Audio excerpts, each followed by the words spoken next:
এই যে তোমাদের দুজনের জন্য ললিপপ। হ্যাঁ, তুমি একটা নেবে, এই যে তোমার দাদাকে একটা দেবে। হ্যাঁ ঠিক আছে, দাও। এই যে ওইগুলো বুড়োদের জন্য কিছু আনিনি।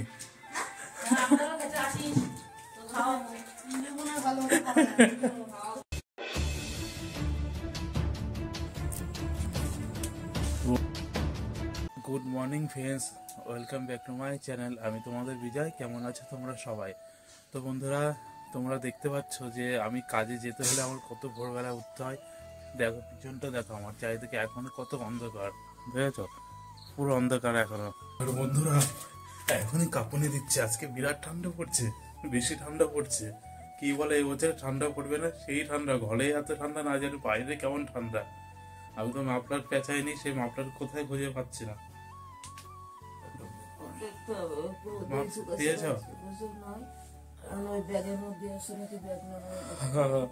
ফ্যান ট্যান পরে রেডি হয়নি বন্ধুরা, কাপড়ে দিচ্ছে।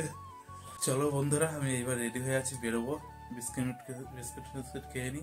এই যে কটা বাজে এখন, 5টা 22 বাজে। 5:30টার মধ্যে বেরিয়ে যাবো। 5টা 22 বাজে। বিস্কুট নিয়ে নিয়েছি, কুত্তা খাওয়া বিস্কুট। হ্যাঁ, এগুলো কুত্তা খাওয়া বিস্কুট বলতো সবাই, অনেকে আই খায়। বন্ধুরা এবার রওনা দিই। আর বাবা আসো, গেট দিয়ে দাও। তোমারও শান্তি নেই, এমনই কাজ করি। আমার সাথে বাবারও কষ্ট, প্রত্যেকদিন উঠতে হবে, গেট খুলতে হবে, গেট দিতে হবে। কিছু করার নেই, সবই লেখা, ভগবান যা লিখেছে সেটাই তো হবে কপালে, না? বন্ধুরা এই যে আমার পুরোনো কেটিএম নিয়ে বেরিয়ে গেলাম। আর বাবা দেখতে আছে গামছা দিয়েছি কিনা। দিয়েছে না গামছা? ঠিক আছে, চলো। হাঁটতে হাঁটতে প্রত্যেকদিন যেমন মর্নিং ওয়াক করি, রাস্তা পর্যন্ত যাই, সেরকম রাস্তা পর্যন্ত যাবো, তারপরে উঠবো সাইকেলে। গলিটা দেখো, কুয়াশাটা আজকে বুঝতে হবে, আজকে ভালো কুয়াশা পড়ছে। তো আমাদের যে বড় রাস্তায় চলে এসেছি, বাইরে বেরিয়েছি, হাত ফাত কেঁপে যাচ্ছে। সাইকেল চালাবো কি করে তাই ভাবছি, হাত মোজা কিছুই পরে বেরোয়নি। মানে এই বছর সেই লেভেলে ঠান্ডা হবে যা বোঝা যাচ্ছে। সাইকেলে উঠে গেলাম বন্ধুরা, সাইকেল চালিয়ে যাচ্ছে এখন পঞ্চায়েতের সামনে। কুয়াশায় পুরো হালকা হালকা দেখা যাচ্ছে, ধোয়া ধোয়া দিলে যেমন হয় সেরকম লাগছে। এই যে আমার বাবার কাছে পৌঁছে গেছে। কাজ পাই না পাই, তার বাবার দর্শন করব, তারপরে বেরোবো। হে লোকনাথ বাবা, সবাইকে মঙ্গল করে রেখো, সবাইকে ভালো রেখো। এসছি বন্ধুরা কাজের জায়গায়, এই যে মাঠ। আজকে এই রাস্তা ধরে যাচ্ছে, ওই যে রাস্তার ওপারেই কারখানা। বন্ধুরা কারখানায় ঢুকে যাবো, আর কথা বলার টাইম নেই। তো বন্ধুরা কপালটা এরকমই, আজকেও বাড়ি যেতে হচ্ছে। 2-3 জনের শরীর খারাপ একসাথে। তো যদি চা খেয়ে বাড়ির দিকে যাই, আজকে মনটাও ধরলো না। তো আমরা ওই বাড়ির দিকে, মিস্ত্রির 2100 টাকা লস, আমার 1800 টাকা লস হয়ে গেল। আর কি করা যাবে, বাড়ি থেকে মাছ ধরুক। বন্ধুরা ওটা কিন্তু একদিনের রোজ না, ওটা 3 দিনের রোজ। 3 দিন আমার বন্ধ হলে আমি সেই হিসাব করে বললাম। একদিনে যদি ওই রোজটা পেতাম তো আর একটা বিরাট ব্যাপার। 1800-2100 টাকা একদিনে। চলো এখন সুরেন্দ্র হলের সামনে আসলাম, কি বই চলছে। চলো হলে ঢুকে যায়, টাইম নেই, মিস্ত্রির টাইম নেই। হ্যাঁ, এই রথতলায় ঢুকলাম। শালা সকাল সকালে রথতলায় জাম, দেখো। ওই পারে যাবো, আবার দাঁড়াতে হবে এখানে, দেখো গেট। তুমি তো গেটের ওই পারে যাবো, আমি সোজা যাবো। তো যাও তাহলে। তো বন্ধুরা এই যে চলে এসেছি লোকনাথ বাবার মন্দিরে এখানে। তো ভগবানকে বলে যাচ্ছিলাম যে দর্শন করব, কাজ পাই না পাই সেটা কোনো ব্যাপার না, ভগবানের তো দর্শন করলাম। শীতের ওয়েদারটা কত সুন্দর লাগছে দেখো, রেলের দিকটা দেখো, এখনো সেই কুয়াশা। চলে আসলাম এই যে বাড়িতে। আর কি, মা তো জানে যে কাজ করছি। দেখি মা মনে হয় ঘুমাচ্ছে নাকি, দেখি না তো, ঘরেও তো নেই। তো ও কল পারে, বাসন মাজছে, মানে আওয়াজ হচ্ছে। তো সকালবেলা ঠান্ডার মধ্যে বাসন মাজছো তুমি? এই ঠান্ডার মধ্যে এখন সকাল সকাল? তো কাজ থেকে আসার সময় দেখলাম যে রেশন দিচ্ছে, কারণ রেশনটা তো নিয়ে আসতে যেতে হবে। যে বাবাকে বলি যে তাড়াতাড়ি রেশন যেতে, নালে এ সপ্তাহে রেশনটা পাবে না। বাবা, আমি একটু বাইরের দিকে গেছিলাম, বাসন ধুয়ে এর মধ্যে চাও তৈরি করা হয়ে আছে। মার কতটা ফাস্ট, তুমি কখন চা বানালা? আবার চায়ের সাথে কি এটা দিয়ে খাবো? ফুল দেখো। আচ্ছা বন্ধুরা, আমি হলো এতদিন খেয়ালই করিনি তো, কালকে একটা যে ভিডিওটা ছাড়ছিলাম ওই ভিডিওতে যখন বাবাকে টাকা দিই দেখি বাবার পুরো দাঁত দেখি পড়ে আছে। তো এতদিন খেয়ালই করিনি, সামনের একটা দাঁতও নেই। তো দাঁতগুলো বসাতে হবে, ঠিক আছে? বাবার দাঁত আমি বাঁধিয়ে দেবো, নাহলে বাজে লাগে। দাঁত না থাকলে কি যে প্রবলেম, আমি তো আমার আছে কিন্তু এটা বোঝা যায়, বিরাট অসুবিধা হয়। চা খাই, ঠিক আছে? চা খাওয়া হয়ে আছে, আর আমি বাড়িতে থাকলে আমি বাজারে যাব, আমার এটা একটা অভ্যাস হয়ে আছে। কারণ সংসারে তো বাজারে ঘাট তো করতেই হবে না, থাকতে হলে। দেখি বাজার যেতে পারি, এখন দেখি কি করা যায়। শীতের ওয়েদার তো, আবার এদিকে রেশনও আছে, যদি রেশনটাও যদি চলতে যায়, আমি গেলে গেলাম, নাহলে বাবা গেলে গেল। দেখো বন্ধুরা, আমি ভাবছিলাম রেশনে যাবো, বাবাই রেশনটা তুলে নিয়ে চলে এসছে। তো থ্যাংক ইউ, থ্যাংক ইউ, আমার কাজটা অনেকটা হালকা করে দিল। তবে হলো থ্যাংক ইউ দেওয়ার দরকার নেই, ছেলে হিসাবে আমারই যাওয়ার কর্তব্য ছিল। কিন্তু বাবা দেখলো কাজ থেকে এসে আমি এদিকে কাজে ব্যস্ত, তাই নিয়ে এসছে। সত্যি এরকম বাবা মা পাওয়া মানে ভাগ্যের ব্যাপার। বন্ধুরা, এই যে বাজারে ব্যাগ নিয়ে নিলাম, এখন যাবো বাজারে। তোমরা ভাবো যে বিজয় বাড়িতে থাকলেই বাজার করে, তো যাই হোক, বাবা মা ওদেরকে একটু তো রেস্ট দিতে পারি, সামান্য একটু তো। ছেলে হয়ে জন্ম নিয়েছে যেহেতু, বাড়ির তো একটু হাল তো ধরতে হবে না। ভাবছি গাড়ি নিয়ে যাব না সাইকেল নিয়ে যাব, ওটাই ভাবছি। গাড়ি নিয়ে একটু সুবিধা হয়, কিন্তু আমার তো তোমাদেরকে এর আগে ভিডিওতে বলেছিলাম গাড়ি বের করতে অনেক প্রবলেম হয়, এতগুলো সাইকেল। দেখি কি করব, সাইকেল নিয়েও গেলে হয়। ভাবনা চিন্তা করে আমার পুরোনো কেটিএমটাই বের করে নিলাম, ওটা নিয়েই যাব, কারণ সবসময় আমার এটাই সাথ দেয়। আমি বের করে নিয়েছি। সকাল সকাল প্রীতি বৌদি ওদের সাথে দেখা করে আসি, তারপরে বাজারে যাব। চলো। তো বৌদির বাড়িতে হাজির হলাম কদবেল মাখা খাওয়ার জন্য। বৌদি কখন মাখাবে? দুপুরে তো? না না, এখন না, তোমরা সবাই মিলে খাওয়া, ওই টাইমে আসবো আমি। ঠিক আছে, আমি তো এখানে আছি। এখন ঘুম থেকে সবে উঠলে সবে আমি হাজির হয়ে আছি। হবে নাকি আর আনতে হবে?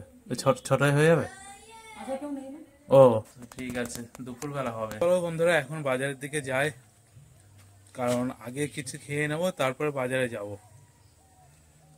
সাইকেল নিয়ে তো এই চাপ আছে, কারণ সকালবেলা মা বলছিল ভাত বসাবে, আমি না করেছি যে কিছু করতে হবে না, আমি দোকান থেকে খেয়ে নেবো। কপালটা এতই খারাপ, সাইকেলটা লিক হয়ে আছে বন্ধুরা। দেখো কি ঢুকছে, দেখেছো? বাবা, বাবা এত বড় পিন, উড়ে সালারে আমার টিউ গেল রে। আর কি ভাবছিলাম বাড়ি যাব, কিন্তু তাও বাজারে যাচ্ছি, হাঁটতে হাঁটতে বাজারে যাচ্ছি। সাইকেলটা ঠিক করে নেবো, তারপরে যাবো বাজার। সারা বিপদে পড়ে গেলাম। কতটা যেতে হবে বলো? আমাদের পিছনে সাইকেলের দোকান ছিল, ওখানে গেলাম না, যেহেতু সামনের দিকে যেতে হবে। তো ভাবলাম কষ্ট হলে সামনের দিকে এগিয়ে যাই, ওখান থেকে ঠিক করব। আর এত বড় স্ক্রু ঢুকছে, চালালে পুরো টায়ার শেষ হয়ে যেত। আমি গাড়ি নিয়ে বেরোচ্ছিলাম, তার মানে গাড়িটাও পাঞ্চার হয়ে যেত। ভাগ্যে সাইকেলটা নিয়ে বেরিয়েছি, গাড়ি নিলে তো গাড়ি ঠেলে ঠেলে এই বিরাট খাটনি হয়ে যেত। সাইকেল তো কোনো ব্যাপার না, দৌড়ানোর মতো যায়, হালকা সাইকেল। তো লোকনাথ বাবার মন্দির পার করলাম, সে আমাদের ওই ফরেস্টটা আছে, ফরেস্টটা শুরু হচ্ছে, ওখান থেকে পাঞ্চার হয়েছে। কম হাঁটতে হলো নাকি? ওই যে সাইকেল গ্যারেজ চলে এসছে, পিছনে এটা ঢুকছে, বুঝলা? এই দেখো স্কু। তো আমার খাওয়া দাওয়া ডগে উঠে গেল, সাইকেলটা লিক হয়ে যাওয়াতে। এখন বাজারটা করি, পরে খাবো। বাজারের কাছাকাছি চলে এসছে, যেগুলি মাছ আছে এইগুলো মাঝখানে উঠে আছে। ফুলকপি নিয়ে নিই, দেখি ফুলকপিটাই বেটার। দুটো নিয়ে নিলাম ফুলকপি নিলাম, দেখি আর কি সবজি নিই। কচু নিয়ে নিই, করতে করতে খাওয়ার হলো না, এই কচু নিয়ে তো কচু খেতে হবে আর কি। 500 নেবো, 500 দাও। হ্যাঁ, সবজি বাজার করতে এসে কচু লচু এই নিয়ে ব্যাগ ভরে আছে, আর জায়গা নেই। তো এবার মাছ বাজারে যাই, এবার মাছ নিয়ে বাড়ি যাই। চলো, তো মাছ বাজার চলে আসলাম।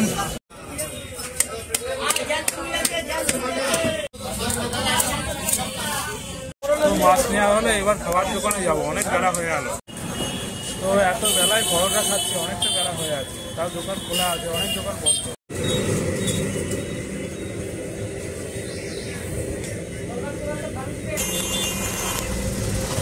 বাজার করতে তো অনেক বেলা হয়ে গেল, বাড়িতে মনে হয় মা কেলানি দেবে, সেই বেরিয়েছে কখন। আমার তো দোষ না, সাইকেলটা লিক হয়ে গেল না।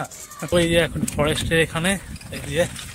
তো বন্ধুরা এই বাজার করে চলে এসেছি আমাদের এখানে, আর এসে দোকানে এখানে দাঁড়ালাম, কারণ প্রীতিবদির বাড়িতে সকালে গেছিলাম, তোমরা দেখলে।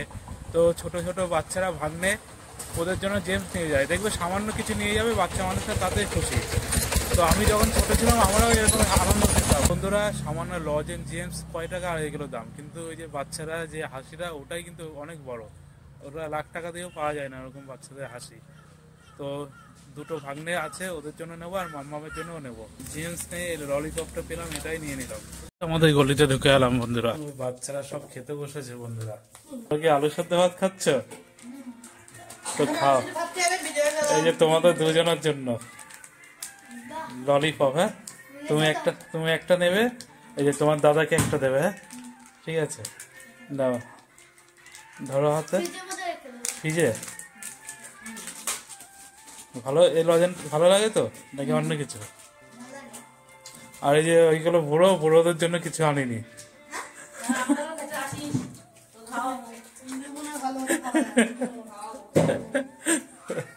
তোমরা কি ললিপপ খাবে? তাহলে নিয়ে আসবো গিয়ে।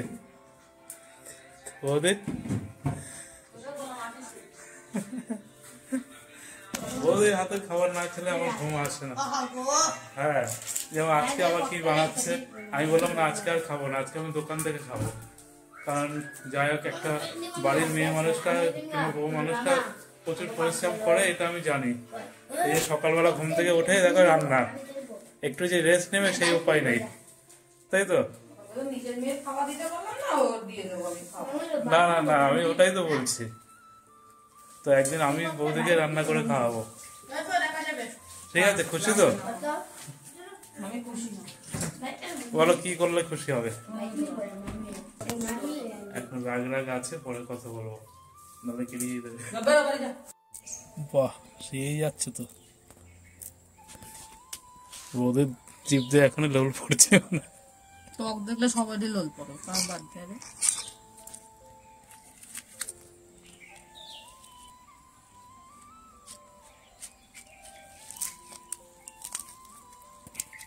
ফাইনালি রেডি কদবেল মাখা, দেখো।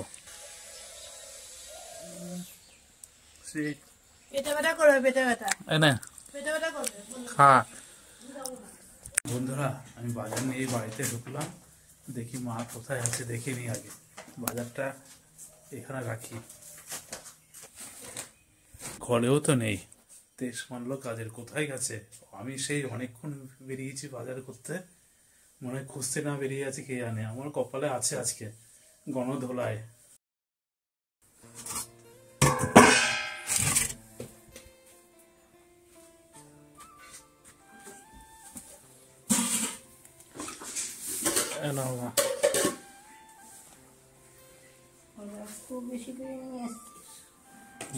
হ্যাঁ খাবো তো সবাই মিলে, এর জন্য বেশি করে আনলাম।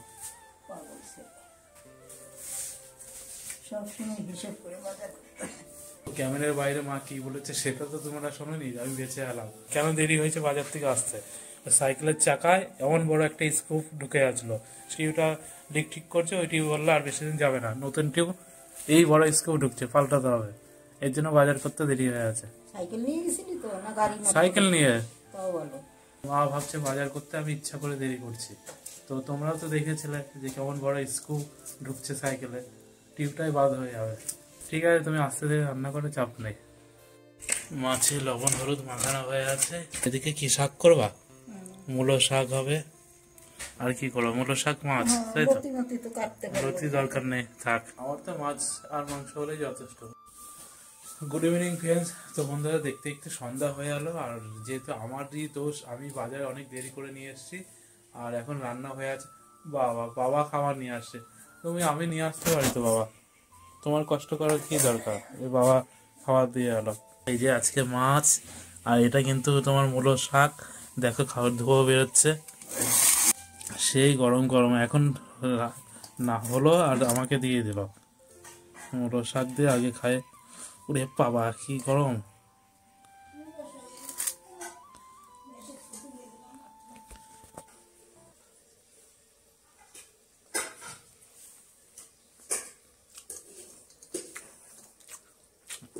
আমার কাছে মূলো শাকটা ভালো লাগে, বিশেষ করে এর মধ্যে বেগুন দিলে তো আরো ভালো লাগে। তো বন্ধুরা তোমরা দেখলে তো এই সবে খাওয়া দাওয়া করে উঠলাম, আর এখন যেহেতু খাওয়া হয়ে আছে ঘুমাবো। তো বন্ধুরা আজকের ব্লগটা তোমাদের কেমন লাগলো, ভালো লাগলে তোমরা অবশ্যই কমেন্ট করে জানাবে, যদি না ভালো লাগে তাও জানাবে, কোনো ব্যাপার নেই। ঠিক আছে, আর কি বলবো, প্রত্যেকে ভালো থাকবে, প্রত্যেকে সুস্থ থাকবে। গুড নাইট বন্ধুরা।